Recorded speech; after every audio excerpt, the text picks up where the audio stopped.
O jeigu personalo žmogus nori eiti ir sėdėti su verslu prie strateginio stalo, reikia išmokti šnekėti trumpais sakiniais. Personalo žmogui reikia žinių, kur tikrai turi suprasti, kaip sukasi verslas, prijungti visas tas HR-inius procesus ir pateikti siūlymus arba sprendimus, būti projektinės komandos dalimi. Mes buvom įpratę, kad personalo žmogus tai yra tas rūpintojėlis ir rūpesčių skyrius, kuris sugeria emocijas, kuris duoda patarimus, kuris turi saldainių, jeigu tau liūdna, ne? Kuris viskuo pasirūpina, nes, jie žino, kaip tą daryti. Eiti į dialogą su vadovais ir pritraukti juos ir tapti, kad personalo valdymo procesas yra įmonės procesas, bet ne personalo skyriaus procesas. Ir kad tam procese dalyvaujam visi.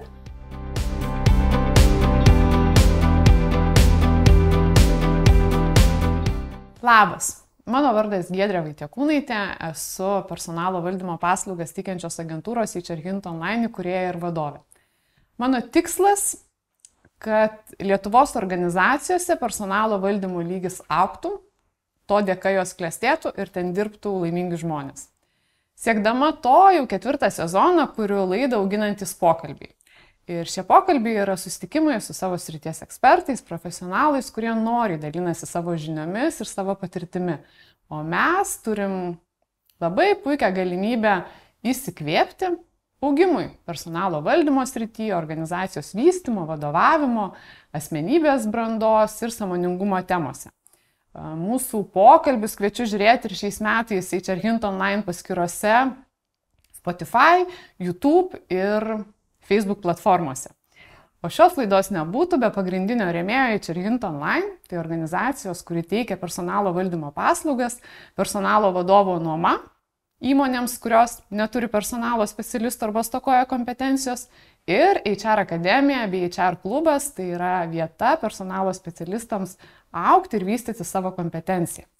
Ir kviečiu nerti į šios dienos temą. Mes šiandien kalbam apie organizacijos augimą, kai esame HR žmogaus pozicijoje. Taigi organizacijos augimas, kai esi personalo žmogus, ar tai įmanoma ir kaip. Ir aš galvoju, kad mes šiai laidai visoje Lietuvoje negalėjom rasti geresnės pašnekovės.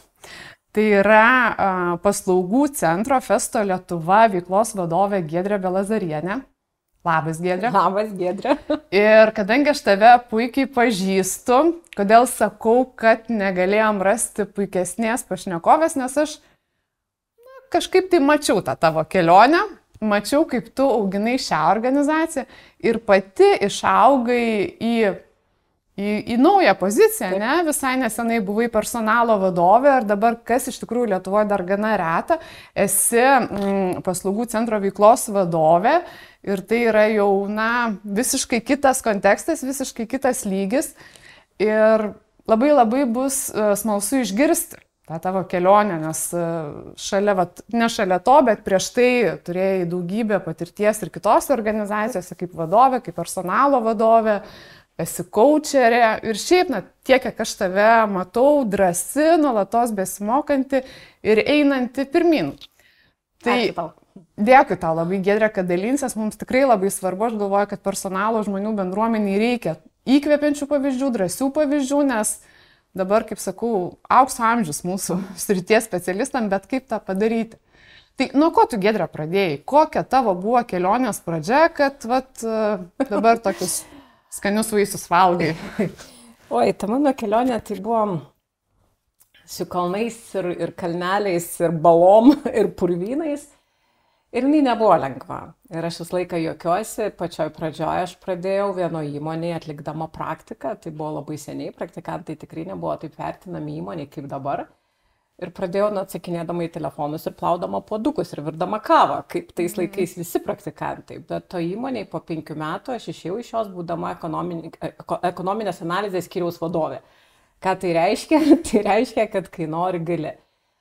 Šiaip toj kelioniai buvo visko, buvo įvairių sektorių, buvo ir pačioj pradžioj, ir ekonomikos, ir finansų, ir IT sektoriaus, ir verslo analitikos, kol vieną dieną supratom, kad aš turiu labai didelę komandą ir jau kaip ir dirbu personalo vadovo darbą. Tada taip ir stojau į tą personalo vadovo kelią, bet vėlgi ėjau ir kartu su verslu, kartu įdomu, kartu iššūkiai. Ir dabar einu vėl į kitą kelią, jau grįžtu į verslą, iš tikrųjų nuo ko savo karjerai pradėjau. Ir va, kritau, kėliausi, taisiausi karūną, tiesinau pečius, ėjau į priekį, buvo sėkmių, nesėkmių. Bet toj kelioniai buvo labai įdomių daug ir įmonių, ir kolegų, ir užduočių, kas turbūt padėjo man susikurti visą tą turtą žinių, kurias aš turiu dabar ir kurios tikrai padeda ir šiuo metu eiti į priekį.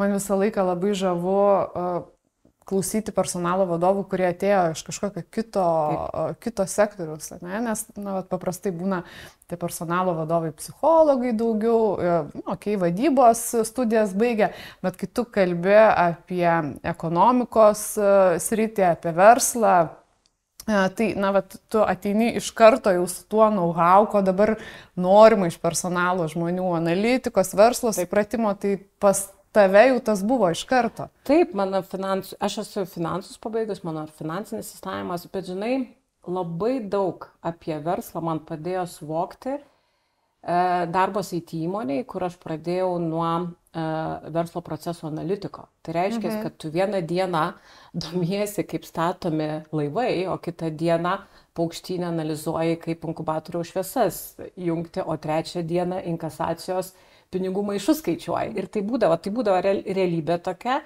Ir tas šakinėjimas tarp verslų, bet pamatymas įvairių modelių, iššūkių, procesų, tai padėjo man pagrindą. Padėjo pagrindą suprasti verslo šerdis, verslo sukimasi, o šalia su manim buvo žmonės ir tos augančios komandos. Tai jie padėjo mokytis apie žmonės ir kaip tada žmonių procesą valdyti. Tai šita tokia atsitiktinė kombinacija pasirodo, tai buvo mano sėkmė, kuri ir vedė mane toliau savo žiniose visose, kurias aš turiu dabar. Gerai, galima sakyti, kad tai buvo sėkmė, atsitiktinės galimybės tau, bet tu kažką darai, kad augtum. Juk galiu aš pasakyti, velniop, man čia nereikia tų naujų žinių, aš būsiu ekonomistė ir darysiu tą, ką darau. Bet tu kažką darai, ką tu darai, kad augtum ir kodėl tau taip svarbu tas augimas? Ką aš dariau, kad augčiau? Žinai, aš visada buvau iš tų jaunų žmonių, kurie, jeigu yra kas nors naujas iššūkis, sakau, aš darysiu, aš noriu, aš eisiu. Tai pirma, tai aš tikrai visą laiką ėmiau man nežinomus, nepažįstamas rytis, nepažįstamus uždavinius, aš keldavau ranką ir sakiau, aš noriu ten eiti. Tai buvo vienas. Tikrai to žodžio prasme elgsena. Kita, kas man ir dabar padeda, visą laiką aš nuo pat mažens turėdavau tos dalykus, kodėl ne. O kodėl ne, tas angliškai why not, ne, požiūris, tai yra požiūrė, o kodėl ne, o kodėl negalima pakeisti, o kodėl negalima įdiegti, o kodėl negalima čia padaryti tai, kas neįmanoma. Tai buvo šitie dalykai.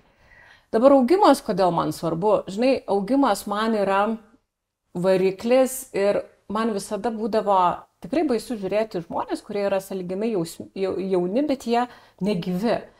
Jie sėdi patogiai savo komforto zonoje, jiem nieko nereikia, jiem neįdomu ir man tai buvo taip baisu matyti. Tai man turbūt augimas atėjo iš tų baimių nesustabarėti ir likti guvaus proto, žinoti.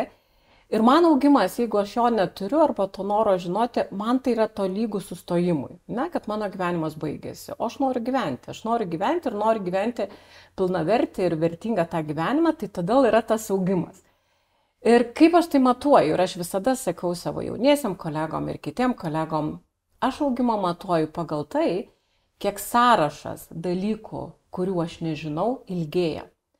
Okay. Sąrašas turi netrumpėti, sąrašas turi ilgėti, nes reiškia, jūs mato daugiau galimybių, aš matau daugiau galimybių, aš matau daugiau, ko aš nežinau, aš matau daugiau, ko dar galima padaryti.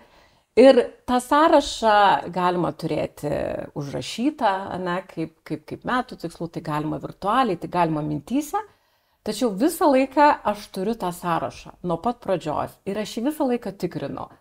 Ar per dieną, per metus, per mėnesį aš įrašiau bent vieną dalyką, kurio aš nežinau. Ir man tai svarbu, kad jis ilgėtų. Tai jis man signalizuoja, kad aš augu. Nes tik tai, kai išeini iš savo horizontų, plėti savo horizontus, tu matai, kiek dar daug nematai, ne? Ir tu pradedi žinoti, kiek daug dar nežinai. Ir dedi tos punktus į savo sąrašą. Ir tada žiūri, ir pildai, ir pildai, ir pildai. Tai va toks man yra augimas. Ir tai svarbu todėl, kad tai yra mano variklis. Tai yra mano variklis į priekį ir tai leidžia man ir tą energiją turėti, ir tas akis spinduliuoti. Ir, o Dieve, kaip įdomu, taigi dar to nedariau, ne? Ir leidžia dar, net būnant brandžiam amžiuje, džiaugtis tais pirmais kartais, nes tada žiūrėk, kad, kiek dar potyrių turiu ir nebūti nusivylusiu viskuo. Įkvėpia labai Giedrė tai, ką pasakoju ir aš matau tavo tą žibančias akis ir galvoju, wow, tai bent. Bet gerai. Būna sunkių momentų, būna sunkių akimirkų, būna tikrai, kai pavargsti nuo to viso, aš noriu, aš nežinau, aš eisiu išsiaiškinti. Taigi mes esam žmonės. Ką tu darai tada, kai pavargsti, kai pradeda kilti prasmės klausimai ir jie tau nekyla? Aišku, kad kyla, dar ir kiek kyla. Ir verkiu, ir tiesioginė, ir perkeltinė prasme. Ir būnu nusivylus, ir pastoviu nusivylusiam rankom, ir pastoviu užsimerkus, ne? Ir ką aš tada darau, kaip aš iš to kabinuosim. Pirma, mano organizmas turi tokią stebuklingą apsaugos funkciją, jis mane migdo. Aš tiesiog net to žodžio prasme pradedu miegoti. Tada aš pamiegu, kurį tai laiką. Antras gydomasis yra miškas, vanduo, išeinu pabūti viena, išeinu pabūti miške, pabūti savyje ir tai, kas emocijos išėjo, tiesiog paslėpiu atgal arba pašaukiu atgal, grįžkit, čia pabuvom. Ne, ir dabar reikia žiūrėti. Ir kai tai vyksta tas emocinis nusiraminimas, tada ateina tokie, žinai, jau patirčių klausimai. O kas atsitiko toj situacijoje, kad aš taip sureagavau? O kas atsitiko, kad jis iššaukė mano emocijos? O aš čia dabar reaguoju ir elgiuosi kaip vaikas, ar iš tikrųjų buvo verta reaguoti. Tada ateina, žinai, jau ateina vaisiai mano visų mokslų, kuriuos aš mokiausi, žiūrėjau ir žmonių, su kuriais aš buvau susitikus. Tas pamokos tada pradeda eiti į viršų ir prasideda refleksija, kas įvyko situacijoje. Kas įvyko situacijoje, kokia mano buvo elgsena, kokios tai buvo, kokie veiksmai mano buvo taip ir kas iššaukė, kas buvo tas trigeris. Tai kai aš randu atsakymą, ne, ir tada išeinu į neutralumo zoną, ne, iš dramos trikampio nesielgiu kaip agresorius, nesielgiu kaip auka, stoviu tik neutraliai ir galvoju, ir tada ateina, velnias, eilinį kartą mano emocijos buvo karštos, ateina suvokimas ir pamatymas tos situacijos. Tai kai ateini į neutralumą, tada pamatai ir tada eini toliau. Tai tada sakai, tai čia yra tavo užduotis, kurioje tu esi. Čia yra projektas, kuriam tu dirbi, čia yra žmonės, komandos, su kuriais tu esi. Tai ką tu darysi? Tada, žinai, užduodu savo klausimą. Tai aš turiu du pasirinkimus - sėdėti ir verkti fotelį ir skūstis visiems į kairę į dešinę, kaip čia man neteisingai elgesi. Arba keisti tą situaciją ir vėl šypsotis ir vėl turėti norą. Visada atsisakau ir sakau, aš turiu du pasirinkimus. Gailėti savęs arba daryti kažką, kad išeičiau iš tos būsenos. Tai kartais pasirenku gailėti savęs. Aišku, kad pasirenku, bet dažniausiai ateina, tai ką dabar daryti, kad toj būsenai nebūti. Ir gal nieko tokio kartais pasirinkti ir pagailėti. Ne, tikrai ne. Tikrai reikia, žinai, tik tai labai svarbu, kad tada, kai savęs gailėsi, būtų tas artimas petys šalia tavęs, kuris apkabintų tai, ar tai yra draugai, ar tai yra tavo giminės, ar tai yra tavo antroji pusė, labai to peties reikia, kuris tau patapšnotų ir sakytų, žinai, viskas bus gerai, nes, viduje mes vis tiek esam vaikai, nepabėgamės nuo tų vaikų. Bet reikia neužsibūti tame. Reikia neužsibūti ir nežiūrėti, neužsibūti per ilgai šitoj situacijai. Ir reikia pažiūrėti, gerai, pabuvau dabar, pagailėjau savęs, ką darom toliau. Tai va, aš taip darau, o kad čia nesiseka, o Dieve mano, žinai, tau kiekvieną dieną ryte nesiseka, po pietų seksis, bet labai daug, tikrai labai daug yra. Super, dėkui labai. Tai Giedrė, žinai, neriam po truputį temą mūsų apie personalo valdymo žmonės ir, tu pati buvai personalo vadovė ne vienoje organizacijoje ir dabar atsirinkai jau į savo eks-vietą žmogų? Oi, nelieskim, čia yra sunkus klausimas. Okay. Žinai, aš supratau, šitoje vietoje niekas nenori manęs keisti. Ir sako, viena net kolegė sako, tu ką juokauji tave keisti. Tai jo, šitam procese aš pati netyčia tapau butelio kakliuku. Ne, mes dar procese, bet tikiuosi, kad jau esam geresniai situacijai ir tikrai, kad atsirinksim. Tai vat labai, labai įdomu, nes šita situacija tokia yra aktuali tau ir tu puikiai matytėsi ir rinką patirinėjusi, ir susitikus ne su vienu kandidatu. Taip. Tai kaip tu matai personalo valdymo specialistų bendruomenę Lietuvoje? Kokie mes esam, ko mums trūksta, kur mes jau esam stiprus, ką mes jau pakeitėm, nes tikrai šita pozicija tikrai labai smarkiai transformavosi paskutiniais metais. Tai vat, kokios tavo tokios bendros įžvalgos ar gal pavyzdžiai? Taip, tu teisi, šitam procese tikrai teko sutikti daug kolegų ir, žinai, labai smagu pasidžiaugti, kai aš kartais klausiausi jų patirčių ir ką padarė ir gamybos linijas perkelė, dalyvavo procese ir atidarė ten ofisus keliose šalyse, dalyvavo ar Lietuvoje, tai tikrai žmonės pažengę ženkliai palyginus 10-mečių atgal. Ir dar ką aš supratau, kad organizacijos vis daugiau ir daugiau šitą poziciją ir personalo žmogų vertina ir įtraukia jį į verslo sprendimus. Tuo pačiu mes vis dar esam labai emocingi. Ir pasigedau to struktūrinio mąstymo ir sudėliojimo truputį iš didžiojo paveikslo arba sąsajų padarimo. Tai vat to verslas nori vis daugiau ir mums to reikia mokytis. Mes pripratę rūpinti žmonėm. Net kandidatai ir kolegos, kurie buvo, net šneka per ilgai sakiniais, nes eina emocijos, reikia viską labai paaiškinti. O jeigu personalo žmogus nori eiti ir sėdėti su verslu prie strateginio stalo, reikia išmokti šnekėti trumpai sakiniais. Reikia išmokti šnekėti punktais ir bullet pointais ir struktūriškai pateikti duomenis, nes ten emocijos, jų ten nėra. Ne tai, kad nėra, bet jos yra labai šone. Tai vat žmogus iš tikrųjų, ir tikrai klausiausi ir įsitraukimo tyrimo rezultatų pakeisti ir kultūriniai dalykai, kurios daro, žmonės pradėjo daryti ir dalyvauti ir spręsti tikrai įdomius užduočius. Tuo pačiu jau laikas tada pagalvoti, o kaip dar stiprinti, būnant tuo jau patarėjų versle. Tai reiškia, kad tau reikia, personalo žmogui reikia žinių, kur tikrai turi suprasti, kaip sukasi verslas, prijungti visas tas HR-inius procesus ir pateikti siūlymus arba sprendimus, būti projektinės komandos dalimi. Tai vat tų bullet pointų ir specifikos didesnės ir truputį tokio pamatymo didesnio paveikslo aš pasigedau. Pasigedau arba tiesiog pokalbiai buvo ne tiek, kad pasitikos, bet bendrai prasme šiek tiek pasigedau. O kaip tu manai, dėl ko taip yra? Ar dėl to, kad trūksta kompetencijos, trūksta kažkokių asmeninių savybių? Ar kad organizacijos dar yra ne visos pasiruošusios tiems bullet pointams? Čia dvipusis eismas. Tai turbūt yra kompleksas visko. Aš manau, kad pati personalo žmogaus pozicija transformuojasi ir verslai ją pradėjo transformuoti ir įtraukti kitaip, negu buvo seniau. Nes seniau kas buvo? Tai personalas dovanas perka darbuotojams, renginius organizuoja. Dažniausiai, ką girdi, tai personalas tą darys, ne? Tai rūpinsis, tai guos žmonės, tai darys, tai ten dokumentus kažkokius tvarkys. Mes dar patys tos klišė tokius turime iš praeities, tos šleifus, kurie eina, ką tie žmonės taip daro ir mes buvom įpratę. Mes buvom įpratę, kad personalo žmogus tai yra tas rūpintojėlis ir rūpesčių skyrius, kuris sugeria emocijas, kuris duoda patarimus, kuris turi saldainių, jeigu tau liūdna, kuris viskuo pasirūpina, nes, jie žino, kaip tą daryti. Tai buvo tokia nusistovėjusi dalis ir tai buvo normali praktika įmonėse. Dabar, kaip ir visos transformacijos, pradėjo keistis. Ir personalo žmogus ateina ir jaunas, jis ateina jau su kitokiu požiūriu į tai, kad, aš ne tą mokslus baigiau. arba aš ne taip suprantu mano vertę, ką aš turiu daryti. Pamaži mes keičiamės, ne?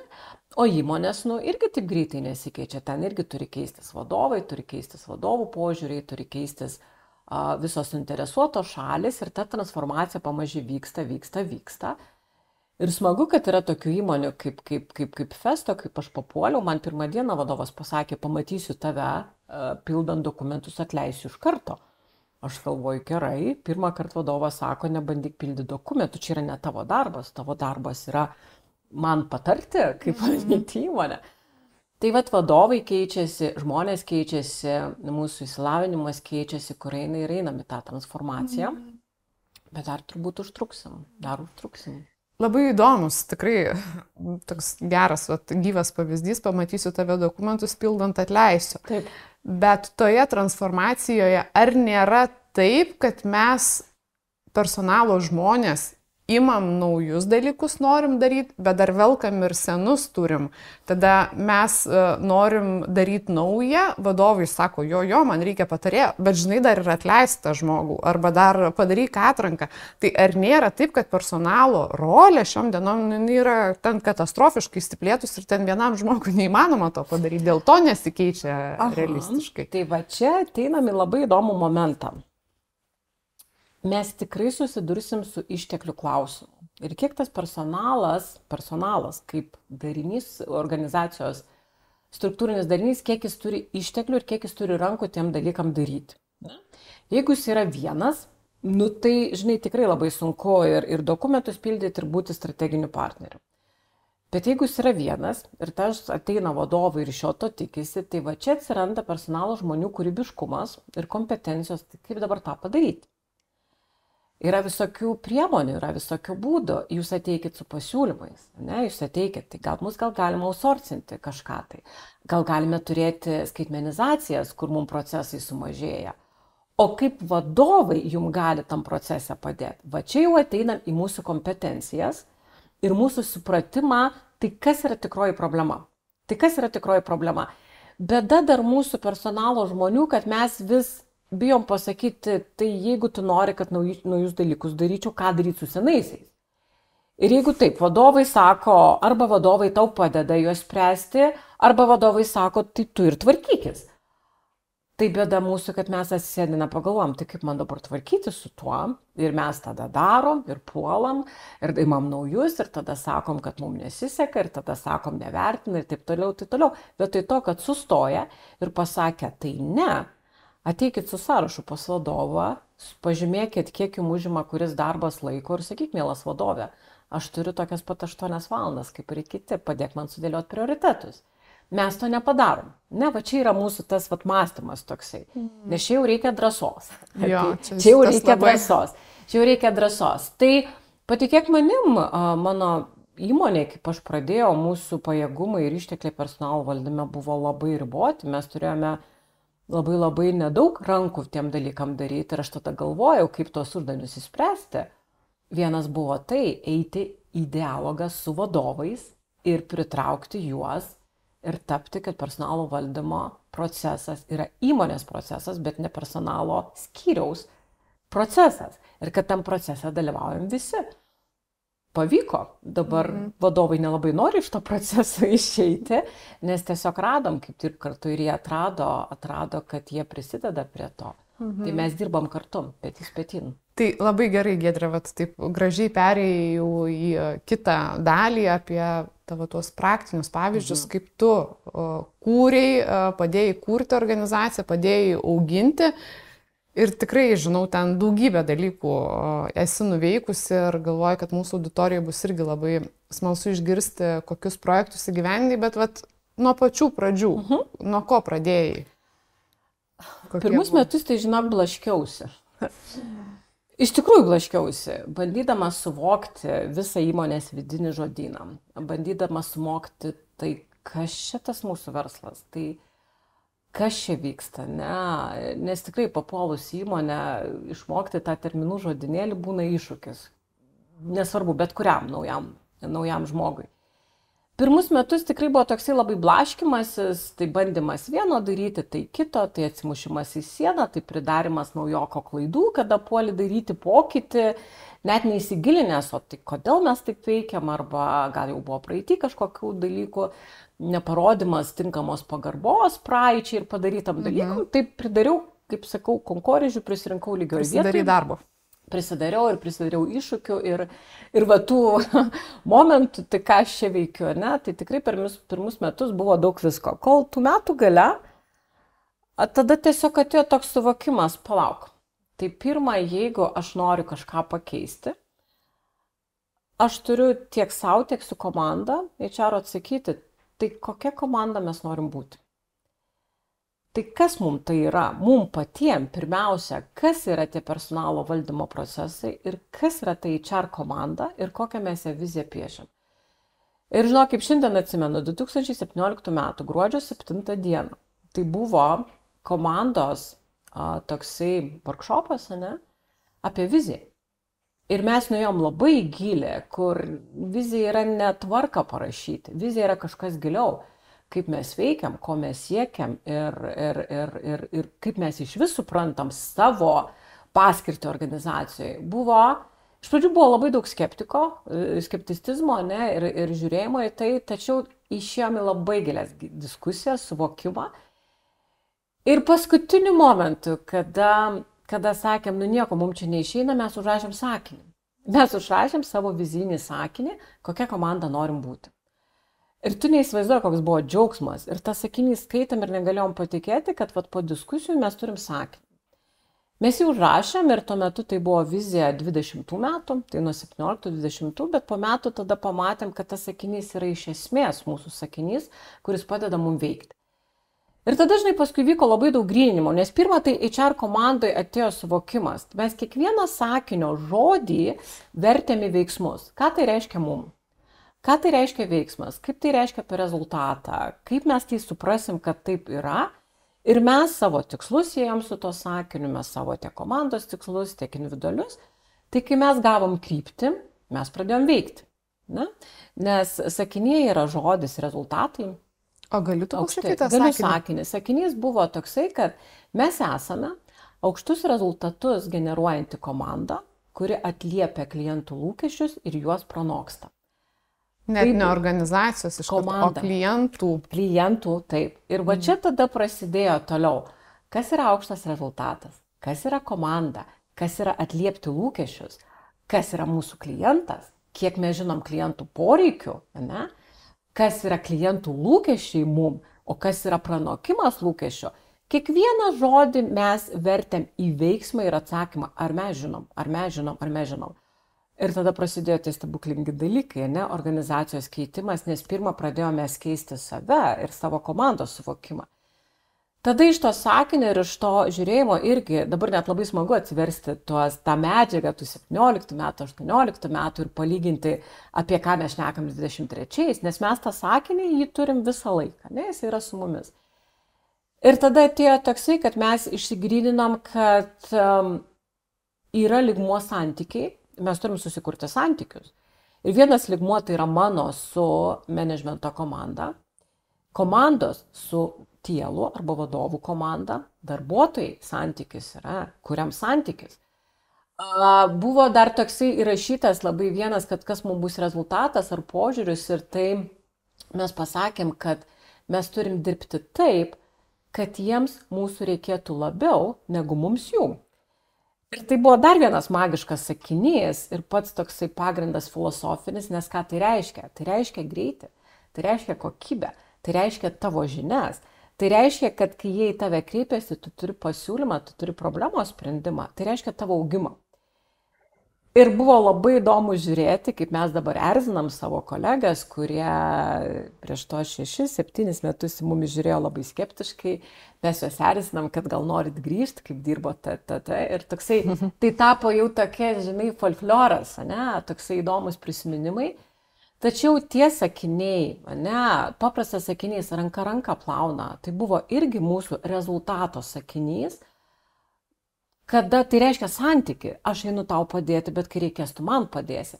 Tai buvo labai daug to tokio atraminio filosofinio pagrindo, kuris iš pradžių buvo filosofija, bet tada mes vertėm gerai, metų gale, ties šitą vietą, kokį rezultatą mes norim turėti, kas mums bus geras rezultatas. Mes visą laiką uždavėm savo tą klausimą ir mes pradėjom veikti. Tada pradėjom veikti ir tada pradėjom veikti visuose lygmenyse. Tai va, ar žinom, ko nori įmonės vadovai iš mūsų? Ar žinom, ko nori darbuotojas? Ar žinom, ko nori vidurinės grandies vadovai? Jeigu nežinom, tai ką darom, kad sužinotume? Tai buvo tiesiog elementarūs, paprasti dalykai, bet jie buvo tokie, žinai, labai stiprus, kurie mums pradėjo duoti atsakymus. Labai daug, tai į kur mes turime eiti. Tai ko tai organizacijai reikia? Tai ar žinom, nežinom, tai kaip einam sužinoti? Buvo labai paprastus. Gerai, einam su tuo pakalbėti. Paprašykime susirinkimą priimti, paprašykim pristatyti servisą, ne? Pabendraukim su tuo ar tuo. Tai buvo visa eilė tokių susitikimų, pakvietimų. Parodykim pagarbą ir pasakykim, ateik mum, pristatyk ir pasakyk. Ir tu neįsivaizduoji, kaip žmonės su malonumu, vadovai, jie tą patikinė ir sakom, ko mes galim jums padėti. Padiskutuokim apie tai. Ko mes neatliepiam klientų lūkesčių. Ne? Ko jis trūksta? Mes jom į dialogą. Mes jom į dialogą, bet per tokius labai labai konkrečius klausimus, kuriuos uždavėm ir ėjom tiek komandos lygmenių, tiek aš viena ėjau, tiek komanda pati atskirai ėjo, ir mums pavyko. Na, čia buvo, žinai, čia buvo turbūt dar kertinis labai momentas, tai buvo nepamesti nuoseklumo ir būti disciplinoje. Ne viskas pavyko iš karto ir daug buvo tokių ir atsargių žiūrėjimų ir taip iš šono, bet tu atkakliai eini, nes tu turi tikslą, tu turi savo viziją, kokia komanda aš noriu būti. Kai tu tą viziją turi, tu visą laiką tikrini. Ir dar buvo vienas momentas, kur atsiranda naujų dalykų, atsiranda naujų projektų, arba tu pats sugalvoji. Mes tada visą laiką, taip aš pati užduodavau to klausimą, kiek tas naujas projektas, kurį tu galvoji, artina tave prie vizijos. Tai buvo atsakymas daryti ar nedaryti. Arba tiek tai, ką tu matai, tau padeda tavo viziją įžeminti, ne, įprasminti arba įpraktinti. Ne, dar toksai. Visą laiką šitas klausimas ėjo. Ir tada, padeda. Per kurią vietą padeda? Gerai, važiuojam. Ne? Kiek tai, ką sugalvoji ir tu matai, ką verslui, tau koreliuoja su tuo. Ir kiekvienais metais per tikslus, žinai, mes klausim, kiek mums dar ta aktuali ta vizija ir kiekvieną kartą iki šiol girdžiu atsakymam. Labai aktuali. Tai kiti lygmenys jau eina, ne? Kiti rezultatai. Man labai patiko, Giedrė, kad tu papasakoji ir tą savo pirmųjų metų istoriją. Tai čia visiems, kurie mūsų klauso, ar kur galbūt yra toj pradžioj, kai atrodo atėjau į organizaciją kaip naujas personalo žmogus arba visiškai nauja pozicija, ar aš esu pirmas ir man nelabai aišku, ką daryti ir esu pasimetusi ir nežinau, kam ir dėl ko aš čia esu. Ir, tos visos klaidos, kur mes iš patirties, čia žinau, čia jūs nesąmonės darot ir taip toliau ir panašiai, tai faina, kad tu pasidalinai tuo, kad tas buvo, bet to greičiausiai ir reikėjo tam, kad tu gautum patirties ir sakytum, palauk, dabar reikia išsigryninti, apie ką mes čia ir kur mes norim nueiti. Aš tai vadinu naujoko klaidas, kurias paskui pradėjau stebėti darom visi. Atėjo organizacija, nes labai norim pateisinti savo atėjimą, labai norim greitai parodyti rezultatą, labai norim įsitvirtinti greitai ir pridarom tas klaidas, kada tinkamai nepadarė, žinai, ir blaškomės. Arba pasakom, aš žinau geriau, nes jūs mane čia jau priėmėt tuos pokyčius daryti. Aš tikrai padariau visas klaidas, kurias tik tai galima padaryti. Ir nebuvo man jos ir smagios, ir malonios, tuo pačiu jos labai atvedė į tą suvokimą, pala, ne, tai kas čia vyksta. Tai buvo tokia, žinai, dabar kai atsuko atgal, tuo metu tai ten nebuvo man labai smagu. Man tikrai nebuvo labai smagu ir reikėjo tą mišką pabūti vienai, ne vieną sykį ir daug jį išeiti pabūti. Bet dabar kai atsuko atgal, labai džiaugiuosi, nes tos klaidos jos privertė mane rasti kitą kampą. O tai jeigu taip nevyksta, tai kaip gali vykti? Jos privertė, jas išmokti reikėjo, ne? Ir dabar vis tiek dabar kitas klaidas darau, ne? Bet iš visų klaidų kažką tai įsinešam ir pasimokom. Man dar labai patiko tavo pasakyta frazė, kad visi atėję į naujas pozicijas labai greitai norim parodyti rezultatą. O kai tu esi personalo valdymas ir tu rezultato greit neparodysi. Procesiukus gali sutvarkyti, papiriukus greitai. Rezultatas, jeigu norim pokyčio, auginti organizaciją, daryti pokytį, žiūrėkit, vaikas irgi užauga kol tampa sąmoningas, kol užauga, ne? Tas pats yra su mūsų keitimų procesu ir taip, reikia nusiteikti 5-6 metų, tikrai reikia, kad atsisuktum ir pasakytum, žiūrėk, ką padariau, arba pasidžiaugti. Vat ką dar personalo žmogus pameta, paprastą dalyką, sustok ir pasidžiaug. Net ir tais sutvarkyto, žinai, darbuotojų dokumentais, ne? Byla ta, sustok ir pasidžiaug. Pasidžiaug, padariau, sutvarkiau, gerai, einam toliau. Mes pamirštam tą padaryti. Ir visada galim sakyti, nėra laiko, nesąmonė, minutę, 2, atsistok ir pasidžiaug, tiesiog su to visada tą laiką ras. Tai va, o po to jau po pokyčio, va čia yra po kelių metų irgi svarbu sustot, pasidžiaugti, žiūrėkit, ką padarė. Ir pareflektuoti, kiek atrodo vienas sakinys, kurį išsigryninot, kokius gražius dalykus padėjo sukurti.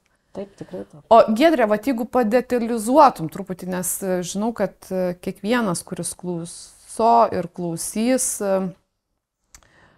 nori tų tokių gerosios praktikos pavyzdžių. Nu tai ką darai? Gerai išsigryninai sakinį, išsigryninai viziją, kažkiek papasako, atkalbėti, diskutuoti, klausėt, kaip gali padėti, bet jeigu kalbėtumėm tais personalo valdymo terminais, kokios tai buvo, kokius įrankius naudot, kokius procesus dėgiat, kažkokį, ne viską, nes ten pas jūs pridaryta daugybė visko, bet, bent kažką, kad galėtų kažkas pasimti įžvalgų. Matai, aš buvau situacijoje, kada iš esmės personalo valdymo procesus reikėjo sudėti į sistemą.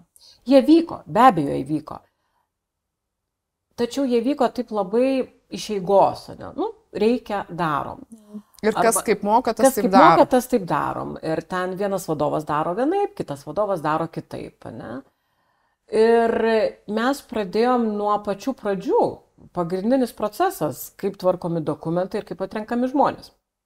Mes pradėjom nuo atrankų proceso, nes tuo metu ir 17 metais mūsų augimas prasidėjo, mes neturėjom kur dingti, 18 metais buvo dvigubas augimos organizacijos, toksai, tai buvo tikrai iššūkis komandai. Ir mes pradėjom dėlioti atrankų procesą. Tai gerai, tai kaip atrodo mūsų skelbimas? Kur mes jį talpinam? Per kokius, ar visus ieškom per vienodas auditorijas, ar per ką mes ieškom, Kaip vadovai traukiami procesą? Tai koks tas mūsų kandidatas turi būti? Koks tas žmogus? Kokie tie kriterijai? Viskas vyko sudėliojimas žingsnio po žingsnio atrankos procese, kaip mes priimam sprendimą, kas dalyvauja procese. Žinok, patikėk manim, lapukai ant sienos buvo klijuojami elementoriškų būdų, dėliojami ir žiūrimi, paskui jau ten nupaišai, visą taip. Tai sudėliojam pirmiausia atrankų procesą. Ir tada pradėjome įtraukinėti vadovus į atrankų procesą, nes mūsų rankų buvo tiek, kiek buvo, o reikėjo daug suktis. Ir matai, jau tuo metu pasimatė, kad darbuotojai pradėjo rinktis ne įmonę, į kurią jie ateis dirbti. Jie pradėjo rinktis vadovą, į kurio komandą jie nori ateiti dirbti. Todėl mes įtraukiam vadovus. Dabar kaip juos įtraukiam? Pradėjom nuo elementarių dalykų, mes padarėme 4 valandų trukmės atrankų mokymus vadovams. Kas yra atranka? Koks yra elgsena, kokie klausimai yra ok, kokie klausimai yra ne ok. Ir pamatytum, tarp kitko, labai džiaugiuosi, nes tos atrankų mokymus mes padarėm 18 metais, pirmą kartą. Šiemet jie jau yra su video net nufilmuotos situacijos, kaip atpažinti kandidato elgseną. HR komanda net nufilmavo situacijas, kaip atpažinti kandidato elgseną. Šiemet šitie mokymai išaugę į 2 dienų, tokių 2 pusdienių programą, kur yra iš mūsų visų patirčių suprofiliuoti kandidatai, yra sukurtas mūsų pastebėjimų kandidatų profilius, kaip elgtis su jais, iš ko atpažinti, kokius klausimus užduoti ir kaip per adaptacijos periodą toliau su juo dirbti. Ir vadovom mes pateikėm tokius mokymus. Tai buvo mūsų pradžia. Kitas etapas dokumentai, tai ar mes turime tinkamus šablonus, tai pažiūrėjom, kad tos mūsų sutartis Pas vieną vienoks šablonas, pas kitą kitoks šablonas. Nu tai mums reikia vieno šablono, ne? Kaip jį padaryti? O tai kaip kokie duomenys? Tai ką reikia atnešti, ką nereikia? Vėl jom procesas su lapukais, ne? Toksai. Ką padaryti ir tada jį susitvarkėm, o po to jau vėliau, dabar mes turim skaitmenizuotą visą, po to buvo lengva jau įdėkti skaitmenizaciją, ne? Visą šitą padaryti. Tai buvo tie du procesai, nuo ko einame, ne? Po atrankų toliau kito lygio procesai, kurie mums buvo svarbus. Tai reiškia įvedimas darbuotojo, žinai, adaptacija, onboardingo procesas ir exit interview, išlydėjimo procesas. Tai ką mes norim klausti darbuotojo, tai kada mes jį pasikviečiam, tai kaip vyksta.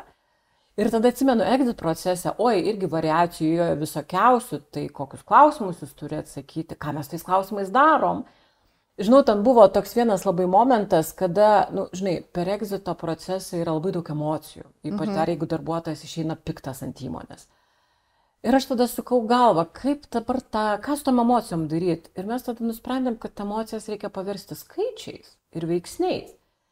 Ir mes tas emocijas tiesiog pradėjom žiūrėti, kas pasikartoja, taip gimė priežastis, kurias darbuotojas pradėtų nurodyti, dėl ko jis priima sprendimą. Tai vat emocijas vertėm skaičiais ir grafikais, ne? Tada žiūrėjom, po kiek irgi dėliom. Taip, ką tu turi omeny, aš truputį pavyzdžiui, jis pyksta ten kažko, nematau galimybių, vadovas blogai elgėsi. Taip ir eina srautas žodžių. Taip. Tada tam srautą pradedi karpyti. Aha, darbas su tiesioginiu vadovu yra vienas veiksnys. Nematau augimo galimybių yra kitas veiksnys.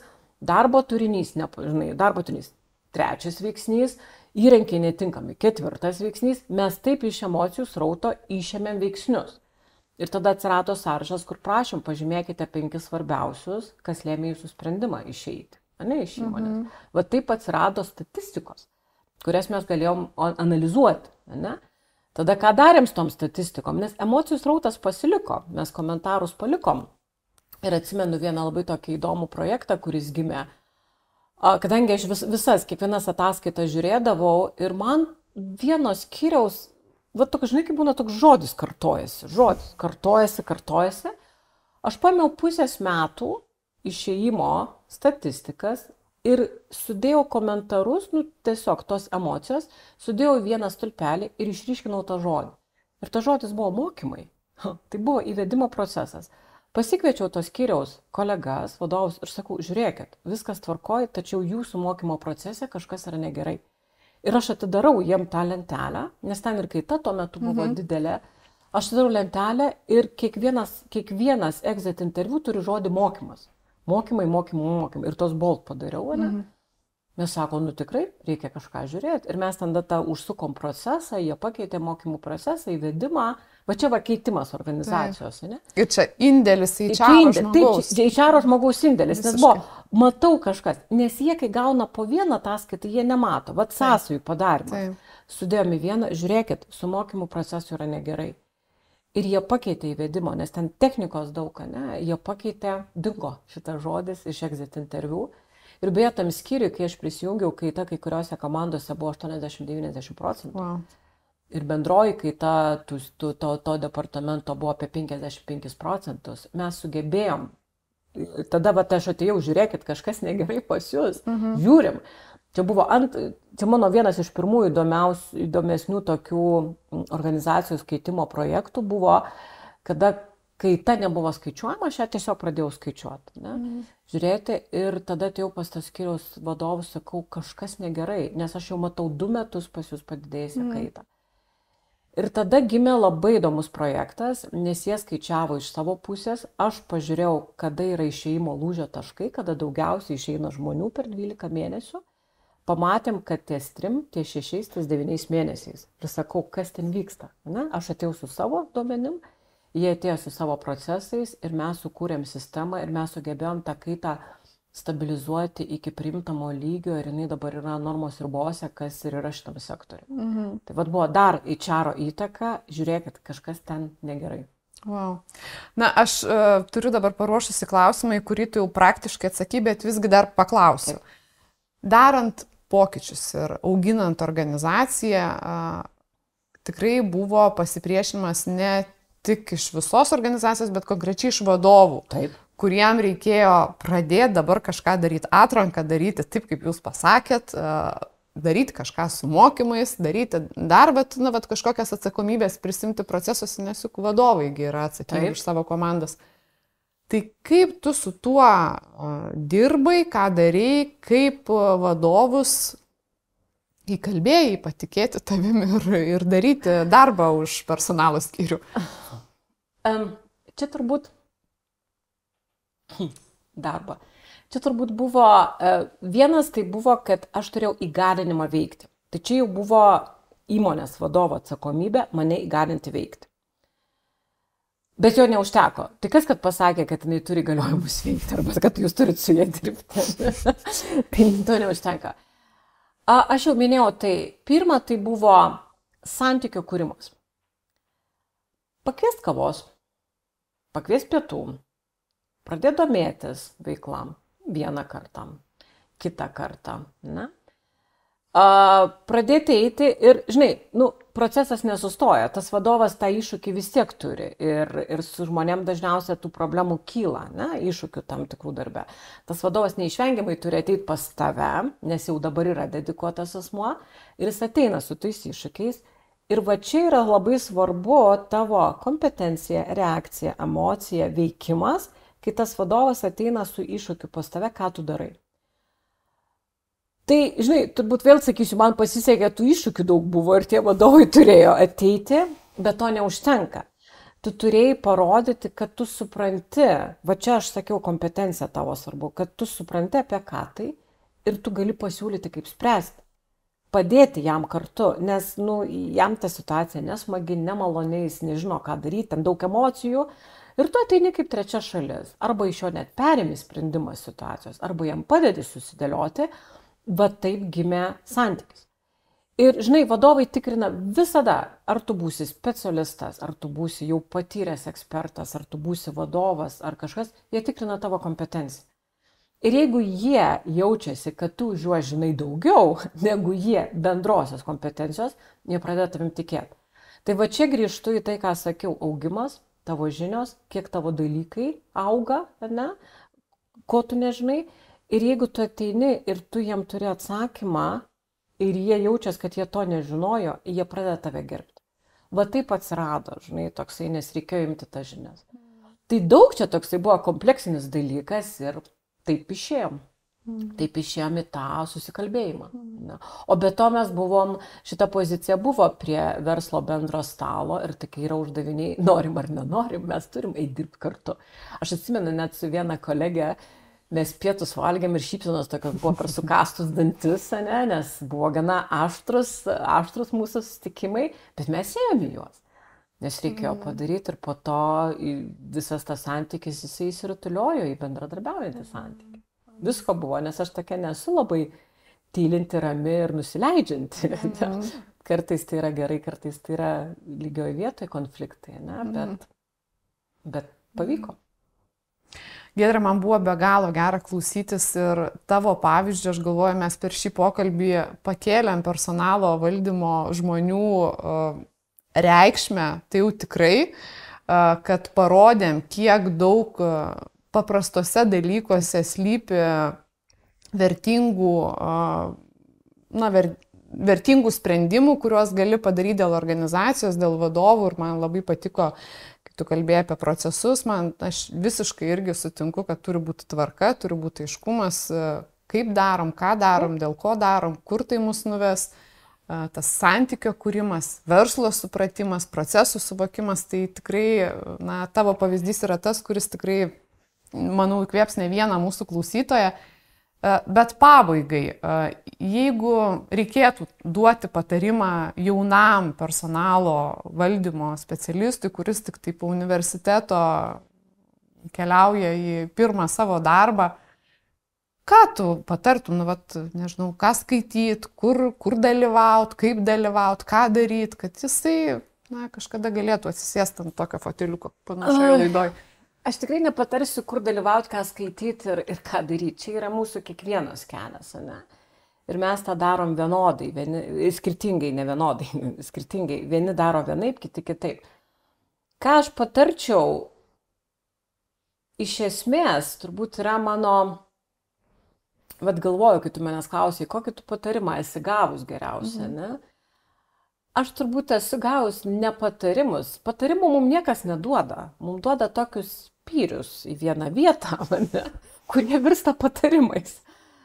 Tai aš patarčiau, kad ir tas jaunasis žmogus, kuris pradeda, nepamiršti tokių dviejų pagrindinių momentų. Pirma, jeigu jūs su vadovai šnekėsite emocijom, jie jūsų negirdės. Man vienas vadovas pasakė, Giedre, tu šnekė emocijom. Šnekėk faktais ir skaičiais, tada aš tave girdėsiu. Tai nesvarbu, kur tu esi, ne, bet ugdytis įprotį šnekėti faktais, skaičiais, o ne ateiti per emocijom, viskas blogai, dega, niekas nevyksta, nieko negalima padaryti.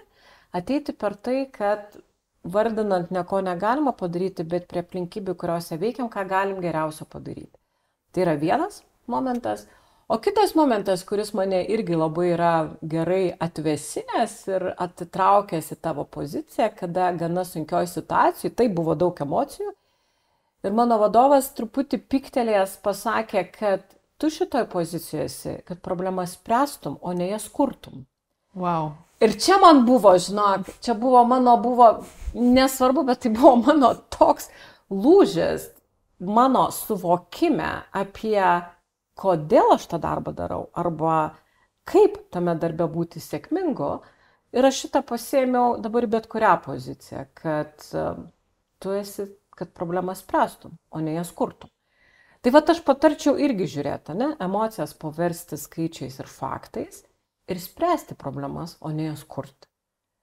Tada visa kita ateina savaime.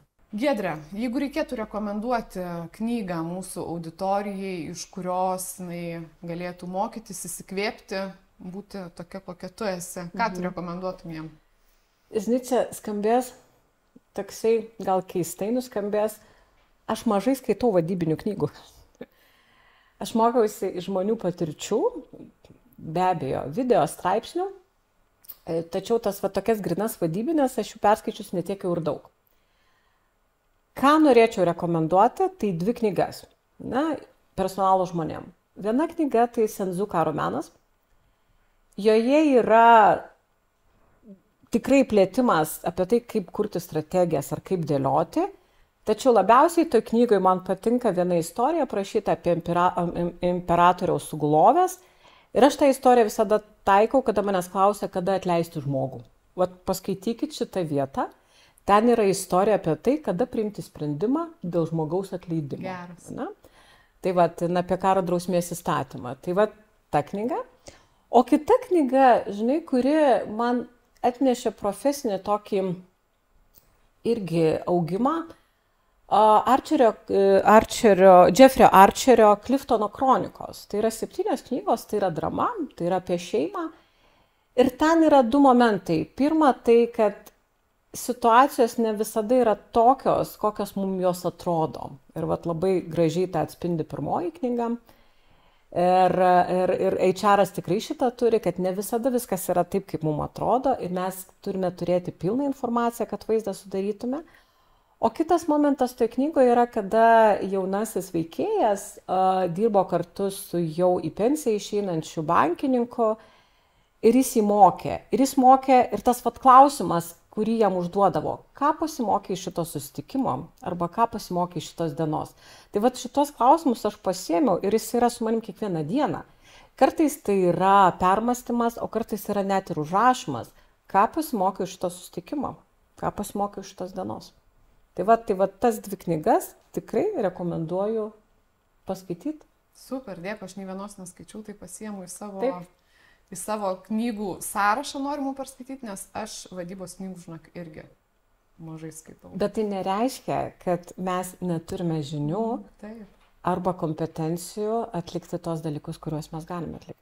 Dėkui tau labai ir tikrai buvo geras įkvepiantis pokalbis. Aš po truputį judėsiu lik antrosios mūsų dalies, kuri bus jau HR klubo bendruomeniai ir mes, Giedre, kalbėsim.